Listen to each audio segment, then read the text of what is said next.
बाजार जब गिरता है ना तो सारे स्टॉक गिरते हैं, ऐसा कोई स्टॉक नहीं होता जो ना गिरे, स्मॉल कैप हो मिड कैप हो, बट हमें देखना होता है वैल्यू बाइंग कहाँ पे हो रही है। कुछ ऐसे पेनी स्टॉक्स हैं जो 20 रुपए से कम पे है, क्या ये कंपनी की टर्न अराउंड हो सकती हैं? जी हाँ, हो सकती है, क्योंकि पास में भी हमने ऐसी चीजें देखी हैं जहां 20 रुपए के शेयर 200 हो गए, 2000 भी हुए हैं। बट कहानी क्या होती है, कंपनी के फाइनेंशियल टर्न अराउंड होने चाहिए और कंपनी के पास ऑर्डर बुक होनी चाहिए। अगर ऑर्डर बुक मिलनी स्टार्ट हो गई है और कंपनी अगर डेट खत्म कर दे तो शायद वो एक टर्न अराउंड का बहुत इंपॉर्टेंट सिग्नल माना जा सकता है। ऐसी ही कड़ी के अंदर में आर पावर को देखा हमने, बहुत सारी चीजें देखी जहां पे टर्न अराउंड स्टोरीज हुई हैं। ऐसी ही स्टोरी सुज़लॉन एनर्जी भी रही है, जो टर्न अराउंड हुआ, डेट खत्म हुए और बाद में उसको ऑर्डर बुक इतनी स्ट्रांग हो गई तो कंपनी हमेशा से रन करना स्टार्ट हो गई और इतने करेक्शन में भी सुज़लॉन 50 के नीचे नहीं गया। ये वीडियो सुज़लॉन के लिए नहीं है, बट जिस स्टॉक के बारे में डिस्कस करने वाले हैं वो पावर इंफ्रास्ट्रक्चर से जुड़ी हुई कंपनी है। और हाल फिलहाल में सोचिए 20 रुपए से कम का शेयर, एक समय 30 रुपए के आसपास में स्टॉक था, 30 से गिरा 16 रुपए पे आया इस करेक्शन के अंदर में, तो ऑलमोस्ट 50% के आसपास की करेक्शन हो गई। और ट्रेंड ट्रेडिंग कैलकुलेटर को अगर देखने की कोशिश करेंगे तो आप समझ जाएंगे कि ये पूरी पूरी एक साइकिल कंप्लीट होती हुई दिखाई दे रही है। हाल फिलहाल स्टॉक ओवरसोल्ड जोन के अंदर में आ चुका है। क्या बाइंग अपॉर्चुनिटी है? किसी तरह की बाइंग सेलिंग एडवाइस नहीं है मेरी, आपसे प्लीज रिक्वेस्ट है अपनी एनालिसिस करके ही ट्रेड लें, अपने एनालिस्ट से पूछे, अपने एडवाइजर से पूछे। हम यहाँ डिटेल चीरफाड़ कर रहे हैं कि स्टॉक में हो क्या रहा है। हाल फिलहाल में इस कंपनी को 379 करोड़ 389 करोड़ का ऑर्डर मिला है, किससे? अदानी ग्रीन एनर्जी सॉल्यूशन से। जी हाँ, अगर अदानी, जैसा आपने थंबनेल में देखा, इनको ऑर्डर दे रहे हैं तो कंपनी में कुछ तो होगा। सोचने वाली बात है, मेरे आपके समझने में नहीं होगा, पर अगर दिग्गज निवेशक, दिग्गज बिजनेस हाउसेस अगर ऐसे ऑर्डर्स पास कर रहे हैं, ऐसे ऑर्डर्स दे रहे हैं, तो वाकई कंपनी के पास वो काम की समझ है जो आने वाले भारत में बहुत बड़ा रोल प्ले करने वाले हैं। इंफ्रास्ट्रक्चर की थीम यहां से खत्म नहीं होने वाली है और इंफ्रास्ट्रक्चर से जुड़ी हुई छोटी बड़ी सभी कंपनीज को काम मिल रहे हैं, मिलते रहेंगे और आने वाले 10 साल बहुत ब्राइट है। आप ये समझ के चलिए। चैनल पे नए हैं तो चैनल को सब्सक्राइब कीजिए, बेल नोटिफिकेशन को हिट कीजिए ताकि कंटेंट आपसे कभी मिस ना हो। हमारे 2 चैनल्स हैं, दोनों चैनल्स को सब्सक्राइब करके रखिए, क्योंकि दोनों चैनल्स पे हम एक वीडियो डेली पोस्ट करते हैं। जब टाइम मिलेगा, अभी थोड़ा टाइम की शॉर्टेज है, फिर हम वापस से दोबारा से 3 वीडियोस के ऊपर में आ जाएंगे। अभी आप जाके प्लीज ये भविष्यवाणी वाली वीडियो जरूर देखिएगा, जहां हमने कहा था बॉटम कहां बनना चाहिए, कहां नहीं बनना चाहिए, थोड़ा एनालिसिस में आपकी हेल्प की थी। अब हम जिसकी बात कर रहे हैं, सबसे पहले इस ऑर्डर को देख लेते हैं, क्या वाकई ये ऑर्डर मिल रहा है? जी, हम बात करें ज्योति स्ट्रक्चर्स लिमिटेड की, और ये ऑर्डर है 25 फरवरी 2025 का।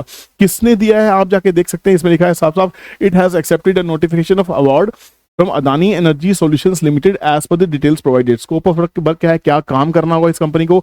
सप्लाई ऑफ टावर्स, सर्वे करना होगा, सॉइल इन्वेस्टिगेशन करनी होगी, फाउंडेशंस खड़े करने होंगे, इरेक्शंस खड़े करने होंगे, स्ट्रिंगिंग करनी होगी, testing commissioning of 765 kilowatt of DC transmission line 1B of Boisar 2, Boisar क्या है महाराष्ट्र में, Pune 2 on turnkey basis. Turnkey मतलब प्लेन टू प्लेन पूरा का पूरा प्रोजेक्ट ये कंपनी करने वाली है।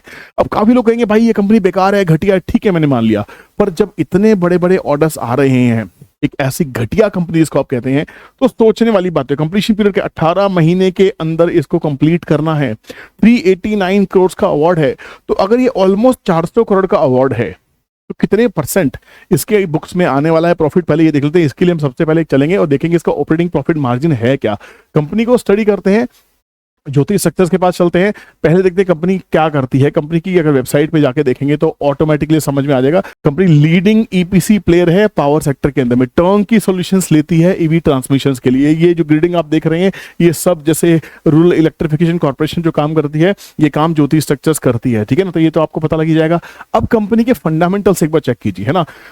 2000 करोड़ की कंपनी है, स्टॉक का 56 का है। जी हाँ, इंडस्ट्री का पे 54 का है, तो इंडस्ट्री पी और स्टॉक का पी ऑलमोस्ट कहीं ना कहीं मैच कर रहा है। कंपनी अभी 1% का ROCE दे रही है, ROE अभी नहीं है क्योंकि कंपनी टर्न अराउंड के अंदर में है, अभी कंपनी के प्रॉफिट्स नहीं थे। Total number of equity share सिर्फ 121 करोड़ शेयर से ज्यादा नहीं है। कंपनी के पास डेट दिखा रहा है 1932 करोड़ के आसपास, पर ये डेट भी पिछली वीडियोस अगर आप जाके देखेंगे तो समझ में आ जाएगा ये डेट भी ऑलमोस्ट खत्म हो रहा है। कैश इक्विवेलेंट भी 85 करोड़ के आसपास में है और कंपनी की जो क्वार्टरली सेल्स है 146% से इंक्रीज हो रहे हैं। इंट्रिंसिक वैल्यू ₹1.60 दिखा रहा है, आप इसको एक बार के लिए इग्नोर करके देखिए क्योंकि अभी कंपनी बहुत ज्यादा प्रॉफिट नहीं कर रही थी, ठीक है। तो यहां पे बात करते हैं, सबसे पहले हम पीएनएल की बात करते हैं तो कंपनी ऑपरेटिंग प्रॉफिट मार्जिन जो है, जो माइनस में हुआ करते थे, अब वो 7% प्रॉफिट में है। 7% के ऑपरेटिंग प्रॉफिट मार्जिन कंपनी कर रही है।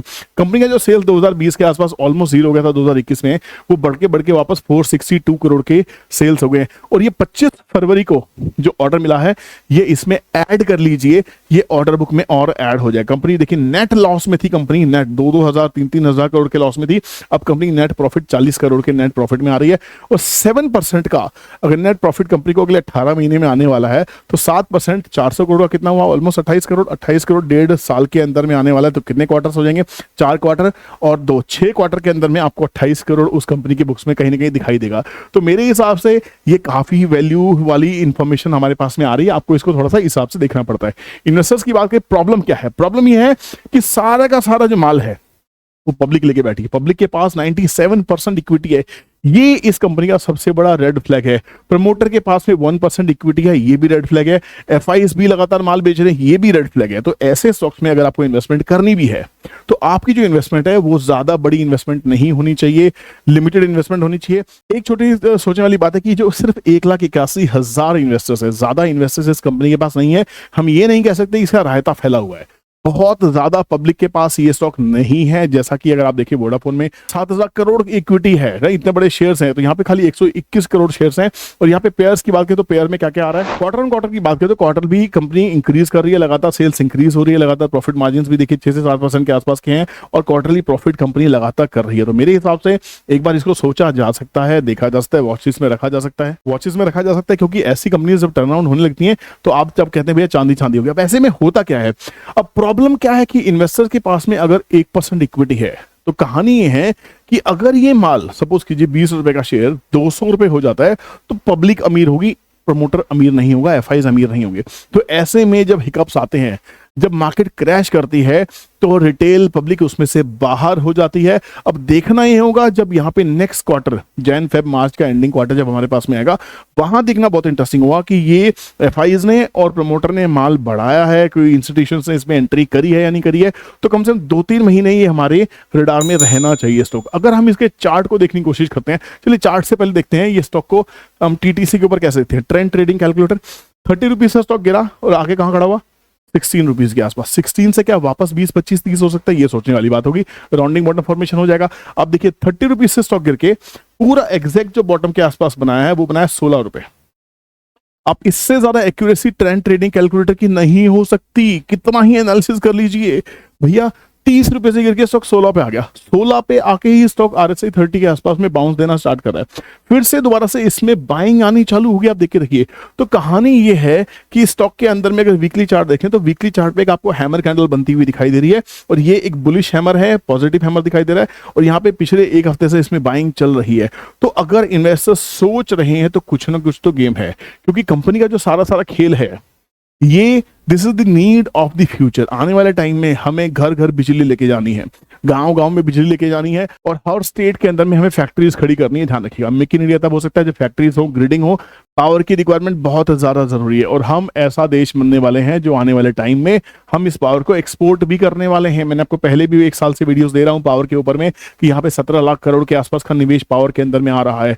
तो पावर सेक्टर ऐसी नीड है जिसमें ग्रीन एनर्जी तो है ही है, थर्मल को आप नहीं भूल सकते, क्योंकि आपके घरों में तो सोलर लग जाएगा, आपके घरों में विंड लग जाएगा, जो फैक्ट्रीज हैं उनको थर्मल पावर चाहिए। तो जब आप सोलर और ग्रीन एनर्जी पे शिफ्ट हो जाएंगे तो इंडस्ट्री को जो थर्मल नीड चाहिए वो यहां से ट्रांसफर करी जा सकती है। तो यहां पे असली खेल है changing of the power from the retail to the industry. तो यहां पे गेम बहुत बड़ा है। अगर आपको लगता है ज्योतिष सेक्टर से टर्न अराउंड स्टोरी है या इससे बेटर कोई स्टॉक आपको लग रहा है तो प्लीज कमेंट सेक्शन खुला है, कमेंट लिखिए, दिल खोल के लिखिए, जो मन में आए लिखिए, ताकि हमें समझ में आए कि हमारे व्यूअर्स क्या समझते हैं, है ना। तो यहाँ पे ये वीडियो पसंद आया तो लाइक कीजिएगा, चैनल पे नए हैं तो चैनल को फिर से सब्सक्राइब कीजिएगा, और दोस्तों शेयर करना मत भूलेगा ताकि ये कंटेंट सबके पास जा सके। और फिर से कह रहा हूं, किसी तरह की बाइंग सेलिंग एडवाइस नहीं है, इट वॉज प्योर चीरफाड़ of my own style. Take care, keep learning and जय हिंद।